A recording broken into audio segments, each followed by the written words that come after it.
بسم اللہ الرحمن الرحیم۔ السلام علیکم ورحمۃ اللہ وبرکاتہ۔ دوستو، اسلامی تاریخ اور انسانیت کے آغاز سے جڑی حقیقتیں ہمیشہ سبق دیتی ہیں۔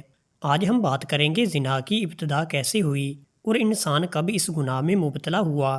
دوستو، ابتدا میں جب اللہ تعالیٰ نے حضرت آدم علیہ السلام کو پیدا فرمایا تو ان کی اولاد بڑھنے لگی۔ اس وقت اللہ تعالیٰ نے ایک خاص نظام مقرر کیا تھا۔ ہر حمل میں حضرت حوا علیہ السلام کے ہاں ایک لڑکا اور ایک لڑکی پیدا ہوتے، اگلے حمل میں پھر ایک لڑکا اور ایک لڑکی۔ شریعت یہ تھی کہ ایک حمل کے لڑکے کا نکاح دوسرے حمل کی لڑکی سے کیا جاتا تاکہ نسل آگے بڑھے، لیکن ابلیس نے انسان کو بہکانے کا موقع ڈھونڈا۔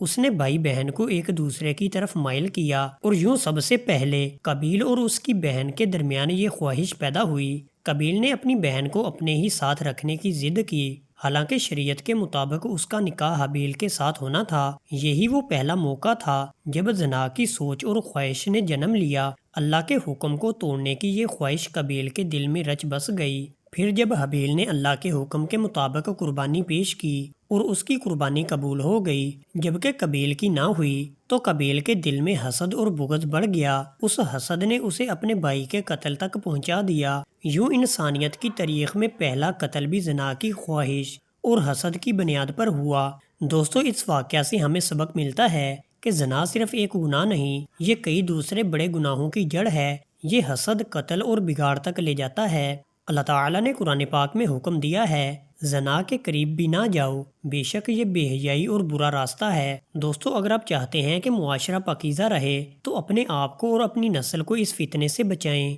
دین کے بتائے ہوئے طریقے اپنائیں اور برائی سے دور رہیں۔ اللہ تعالیٰ سے دعا ہے کہ اللہ تعالیٰ ہمیں ہر برے کام سے بچائے۔ آمین یا رب العالمین۔